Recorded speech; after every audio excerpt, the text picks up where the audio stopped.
Hugo, vous restez sur 4 tournois presque à la suite, hein, Shanghai, Tokyo, Bâle et Paris-Bercy.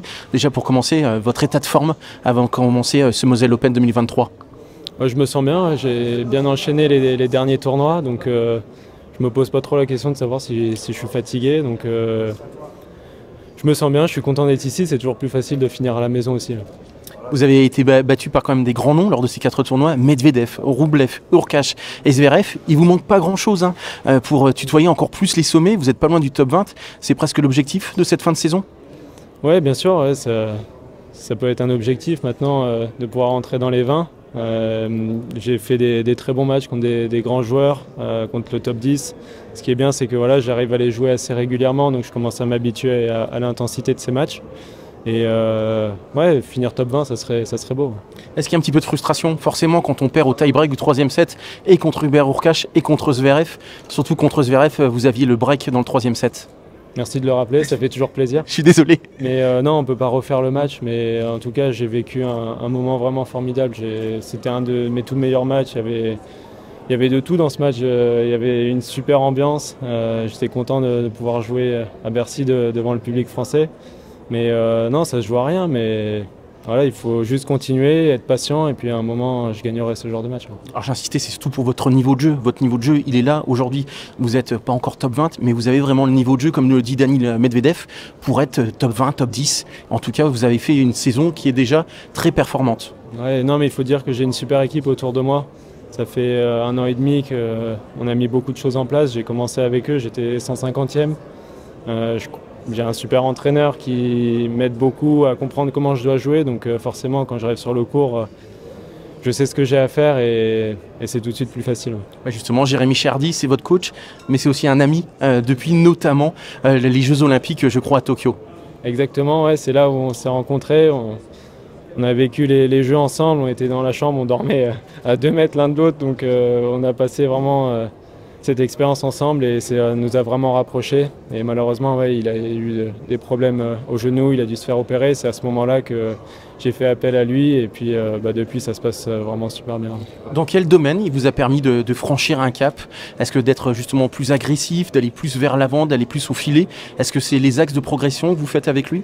Ouais, c'était tout le contraire justement parce que j'étais justement trop agressif, j'essayais de beaucoup en mettre, de frapper très fort, j'avais pas beaucoup de sécurité. Là voilà, on a gardé la même identité de jeu, sauf que j'essaye d'être un peu plus solide, de respecter un peu plus le jeu.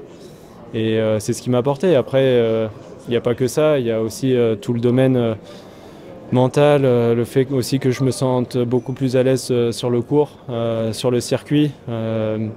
Donc il m'a apporté vraiment aussi énormément de confiance en moi. Et ça, c'est déjà beaucoup. On vous voit sourire, on voit qu'il y a une vraie complicité en tout cas entre vous deux. Vous parlez de l'aspect mental, vous avez fait appel justement à Sophie Huguet, je crois, au niveau psychologie. Elle vous a beaucoup aidé justement pour passer ce cap aussi mental? Ouais, exactement. Ouais, je sentais qu'après le gazon, il fallait que j'active quelque chose d'autre. Voilà, une surface sur laquelle je pensais bien jouer. Et c'est malheureusement pour ça que j'ai pas eu les résultats que j'espérais sur le gazon. Et donc ouais, depuis que je travaille avec elle, ça se passe vraiment super bien. Elle m'a très vite cerné, elle me donne des axes de travail, on discute beaucoup. Il y a beaucoup de réflexion aussi derrière tout ça. Et au final, je me sens super bien. Ouais. Je suis très à l'aise. Malgré tout, il y a beaucoup de joueurs qui ont décidé de jeter l'éponge en cette fin de saison. Pour vous, il y a plein d'enjeux, notamment un qui doit vous tenir particulièrement à cœur, c'est d'être numéro 1 français. Il y aura un match dans le match avec Adrian qui, lui, est à Sofia. Oui, exactement. Bah, il fait une super saison aussi. On ne va pas se le cacher. C'est aussi un objectif de finir numéro 1 français. Il y aura une belle confrontation parce que lui, il est à Sofia et moi ici. Donc on verra bien comment ça va se terminer, mais dans tous les cas, on s'est tiré vers l'eau, donc c'est que du positif. Ouais. Vous allez regarder ces résultats au fur et à mesure de la semaine? Bah oui, bien sûr, on va regarder. Lui aussi, je pense qu'il regardera. Mais bon, c'est dans le bon état d'esprit, c'est ça qui est bien, c'est que voilà, quand il a gagné ses tournois, j'étais super content pour lui, et puis en même temps, ça te donne envie aussi, toi, de faire mieux. Tu te dis, putain, s'il le fait, moi aussi, je peux le faire. Et puis au final, voilà, on en est là et je trouve que c'est sympa d'arriver sur le dernier tournoi et de se dire que la place de numéro 1 français se joue maintenant. Ouais. Numéro 1 français, le top 20, et puis peut-être gagner cette année un tournoi ATP. Vous avez gagné 2 challengers, c'est très bien, c'est génial, mais forcément ça n'a pas la même saveur qu'un tournoi ATP. Ouais, bah, au final, je me retrouve à mon meilleur classement sans avoir gagné de gros titres comme j'avais pu le faire en 2021. Et ça veut dire que voilà, j'ai été très régulier. Après, forcément, ouais, il me manque un titre ATP et c'est ce que j'ai dit à mon équipe. J'aimerais vraiment gagner un titre cette année.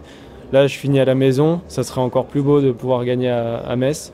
Donc, ça sera mon dernier défi. Est-ce que vous sentez qu'il y a un peu plus de pression peut-être cette saison encore sur vos épaules que les saisons précédentes, en tout cas ici à Metz, devant votre public? Non, encore. Je trouve qu'il y en a encore beaucoup moins parce que maintenant, je vois vraiment les choses différemment. Voilà, là, je joue à la maison. Il y a certaines années où ça m'a mis un peu de pression de jouer chez moi parce que j'avais envie de bien faire. Là, voilà, je vais me servir aussi du public, du soutien de ma ville pour essayer de me sublimer à certains moments parce qu'il y a des gros matchs et il va falloir produire du bon niveau de jeu. Mais c'est un sacré défi qui m'attend et puis je trouve que c'est bien. C'est quoi pour le moment votre meilleur souvenir au Moselle Open? C'est cette victoire contre Tomic en 2018, l'Australien? Ouais, peut-être parce que c'était mon premier match sur le circuit ATP que j'ai remporté. C'était un super match et j'en garde un merveilleux souvenir. Après, ouais, forcément, j'ai envie de passer une belle semaine ici. J'aimerais bien qu'elle dure un peu plus longtemps et je vais tout faire pour. Hein. Vous pourriez rencontrer Dominic Thiem. Vous l'avez jamais affronté sur le circuit ATP. Une fois en Challenger, c'était en finale à l'Open de Rennes. Vous avez gagné 6-3, 6-0. Alors on va pas faire de plan sur la comète. Il faut déjà qu'il se qualifie. Mais après Andy Murray en 2021, ça serait bien de jouer et affronter une ancienne gloire aussi.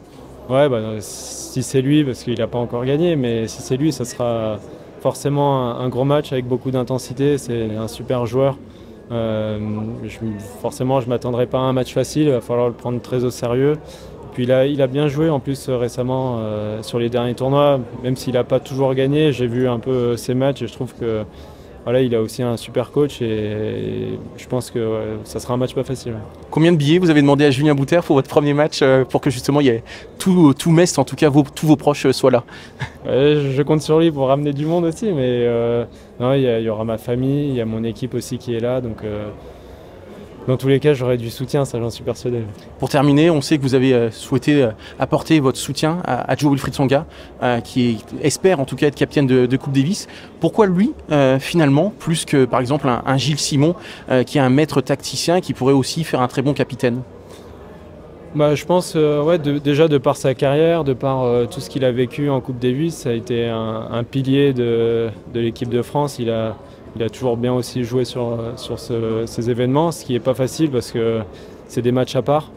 Et tout simplement Joe, parce que j'ai un super feeling avec lui. Et voilà, quand je le vois sur le banc et je m'imagine qu'il est là, j'ai envie de me battre pour lui. Ouais. Je suis prêt à tout donner pour lui et je pense qu'il est capable aussi de rassembler les joueurs, l'ancienne génération, la nouvelle génération. Et je pense que ça sera, si c'est lui, ça peut être vraiment l'homme idéal. Après, c'est pas moi qui décide malheureusement, mais voilà, je pense que c'était important aussi que je le dise. Et si c'est lui, je serais vraiment très content. En tant que numéro 1 français, puisque vous êtes numéro 1 français la semaine prochaine, votre voix, forcément, elle compte quand même un petit peu plus que les autres. Ouais, je sais pas. Après, c'est au président de prendre la décision finale. Je pense qu'il a le soutien quand même de beaucoup de joueurs, d'après ce que j'ai aussi entendu. Après, malheureusement, c'est pas nous qui décidons et qui avons le dernier mot, donc on verra bien ce que le président va choisir. Et puis, je crois que c'est dans 2 semaines, donc on verra bien. Et Jérémy Charabdi? Il est capable de beaucoup de choses, mais là, je crois qu'il n'ira pas. Merci en tout cas, Hugo, et puis bonne chance pour ce tournoi. Merci beaucoup. Merci.